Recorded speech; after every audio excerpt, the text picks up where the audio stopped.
We all know what this plant is.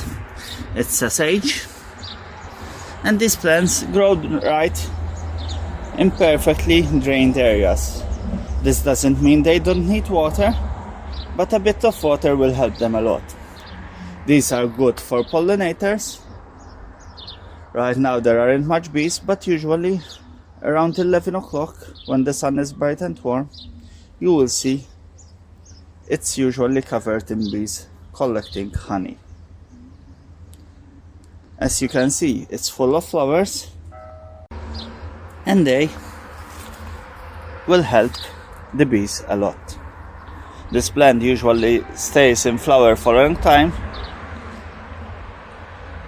It's ideal to use it in as a herb also. The leaves are very aromatic, can be used with a lot of plates and recipes.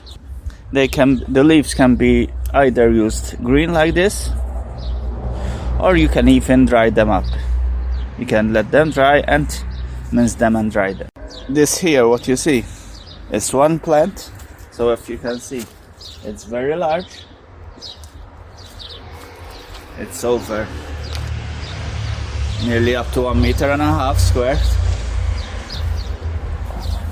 and it's a great plant to decorate your area. It will liven up. As already said, it doesn't need soil where water doesn't filter away, so no mud. It has to be in a drained area. Sage, there are a lot of varieties, not only this, so you have to see which variety is adapted for your area. But as you can see, bees, these are great to help our bees. And when we're talking about bees, we are talking about solitary bees, common bees, which are used for honey, all types of bees. As you can see, there are a few fluttering around.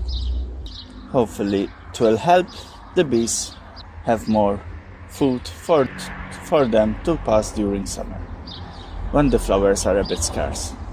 Hope you enjoyed this video. If so, please subscribe and give us a thumbs up.